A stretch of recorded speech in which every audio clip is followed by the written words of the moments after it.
Compras un café por la mañana, pagas el transporte, le prometes a un amigo que le ayudas con la mudanza el fin de semana. Son actos, bueno, casi automáticos, ¿no? Pero si nos detenemos un segundo, nos damos cuenta de que estamos constantemente tejiendo una red de compromisos. Y lo más increíble es que muchos de esos compromisos tienen una validez jurídica total. Son como el motor silencioso de nuestra vida. Ok, a ver, vamos a desglosar ese sistema operativo que corre por debajo de todo. Hoy nos sumergimos de lleno en el derecho de obligaciones. Vamos a explorar qué es exactamente una obligación para la ley, de dónde nacen, qué las hace válidas y cómo terminan. Son conceptos que a muchos nos suenan, pero lo interesante es ver cómo esas piezas encajan en la práctica. Exacto. Y hay una cita del jurista Ascoli que lo clava. De verdad, él decía, es el derecho del cotidiano comercio de la vida. Me encanta esa frase. Y es que es la clave. No estamos hablando de conceptos abstractos que solo viven en los tribunales. Este análisis nos va a dar como un mapa para entender los compromisos que adquirimos, a veces sin pensarlo, y los que otros adquieren con nosotros. Es, en esencia, el lenguaje de la confianza. Pues empecemos por ahí, por la pieza fundamental, el átomo de todo esto, que es, en esencia, una obligación para el derecho. Los clásicos, como Pottier, hablaban de un lazo de derecho que nos restringe. Me gusta esa idea de lazo. Implica conexión. Totalmente. Y ese lazo, digamos, tiene una anatomía muy clara.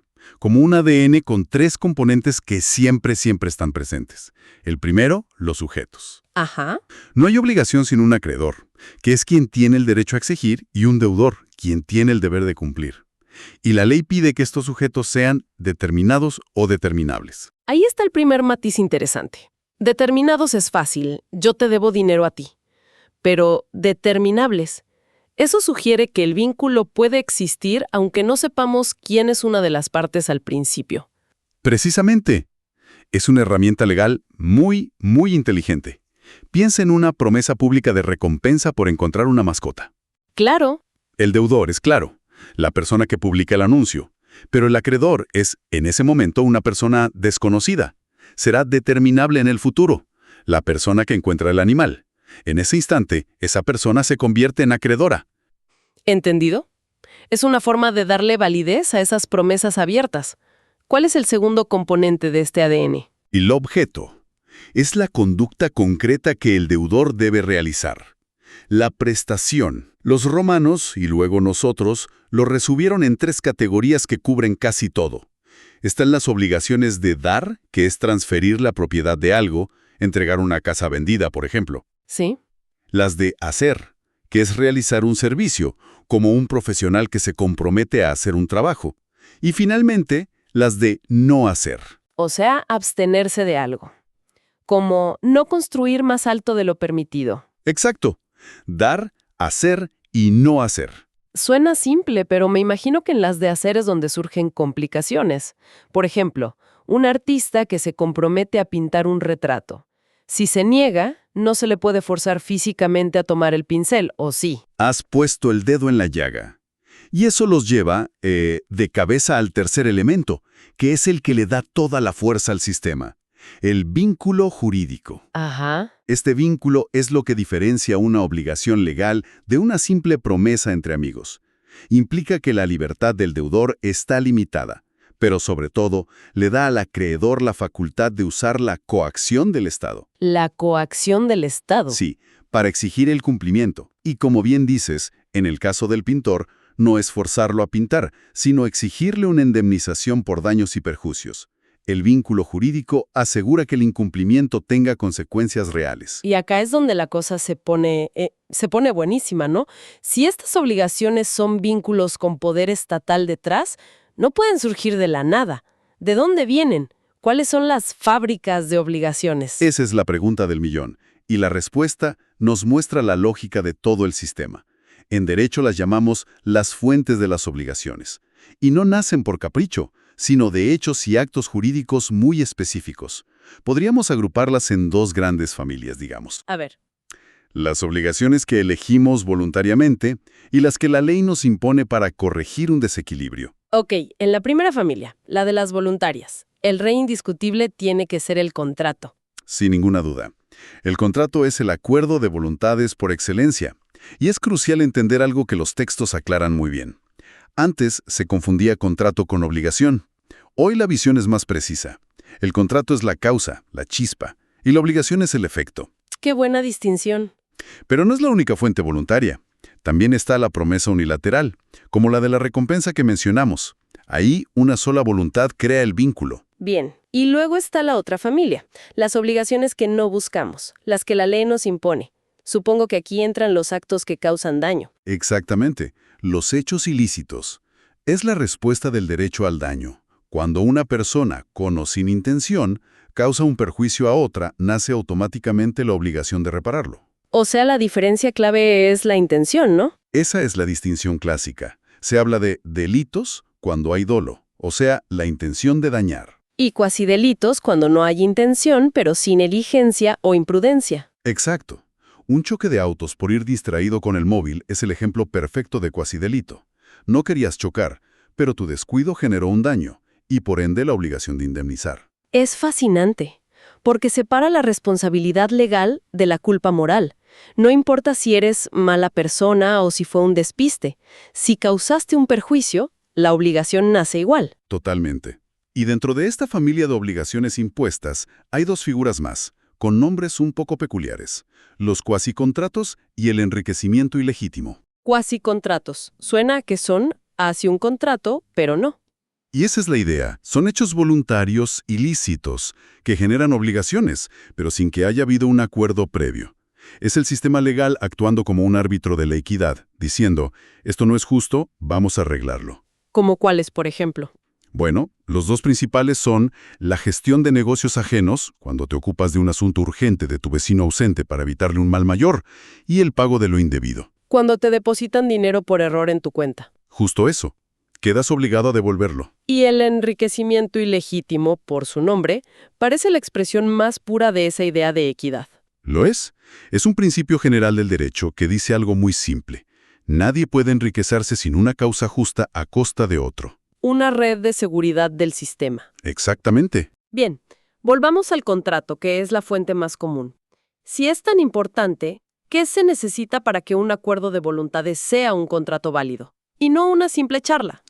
Bueno, para que un contrato tenga esa fuerza de ley, tiene que cumplir con requisitos muy específicos. Hay que separarlos de formación, necesarios para que el contrato exista, de los de validez, para que no pueda ser anulado. A ver, los de formación. Se necesita consentimiento, objeto, causa y, a veces, una forma solemne, como la escritura pública para vender una casa. Entendido. Y una vez que existe, ¿qué lo hace válido, inatacable? Dos cosas clave: la capacidad de las partes y, fundamental, la ausencia de vicios del consentimiento. Ajá. Este último punto es crucial. El consentimiento es el corazón del contrato.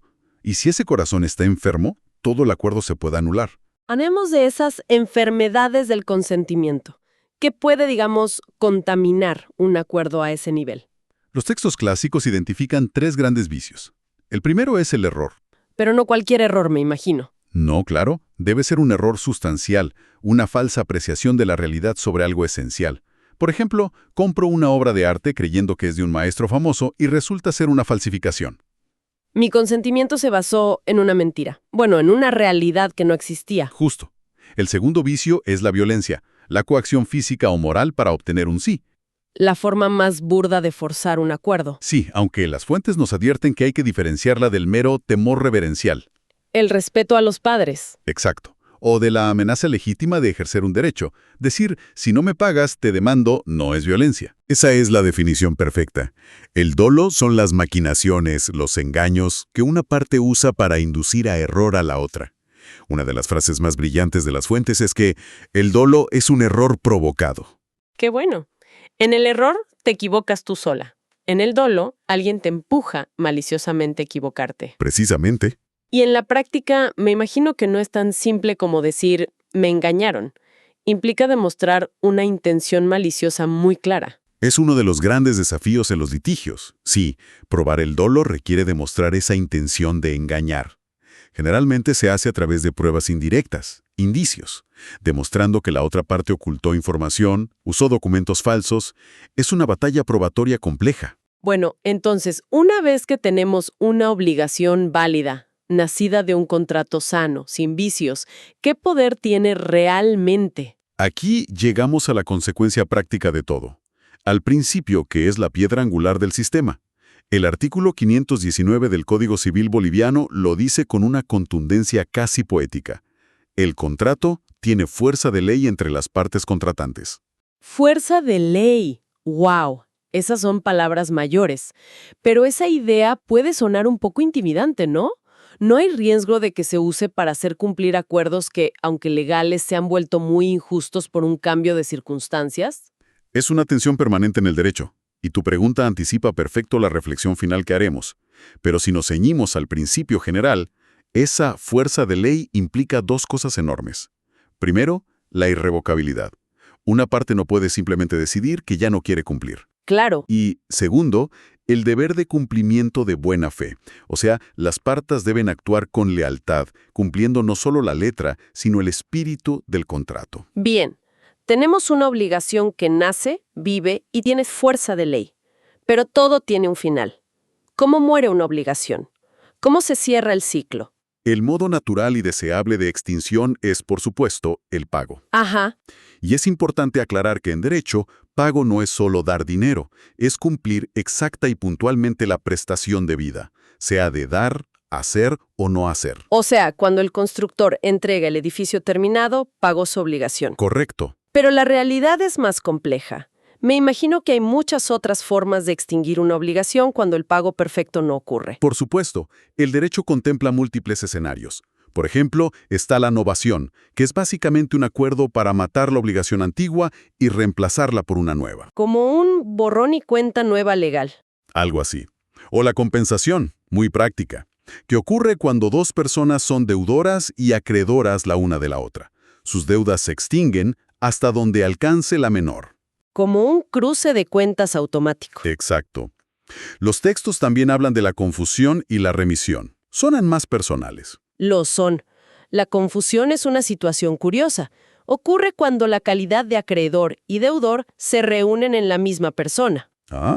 Si le debes dinero a un familiar y luego lo heredas, te conviertes en tu propio acreedor. Y la deuda, lógicamente, se extingue.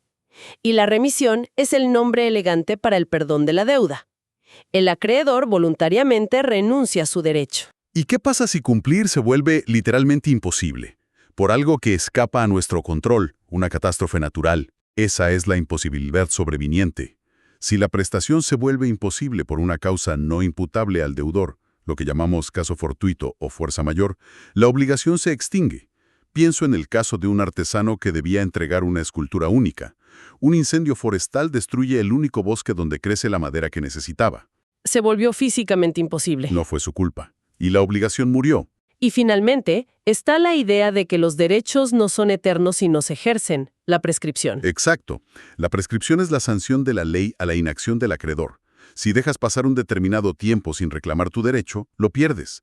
Busca dar seguridad jurídica. La ley, en cierto modo, le dice al acreedor: te di una herramienta poderosa, pero si no la usas en un tiempo razonable, no puedes mantener al deudor atado para siempre. Ha sido un recorrido denso, pero increíblemente revelador. Empezamos con el simple acto de comprar un café. Y hemos terminado mapeando la sofisticada arquitectura legal que permite que millones de esos actos ocurran cada día de forma ordenada. Y esa es la conclusión. Entender el derecho de obligaciones es comprender las reglas de juego de la confianza en una sociedad compleja. Nos da certeza. Nos dice qué podemos esperar de los demás y qué pueden esperar de nosotros. Es el andamiaje invisible que permite la colaboración y el desarrollo económico. Para terminar, quiero retomar esa tensión que mencioné antes. Los textos nos presentan una figura fascinante, a veces llamada la cláusula rebus sic stantibus, o teoría de la imprevisión.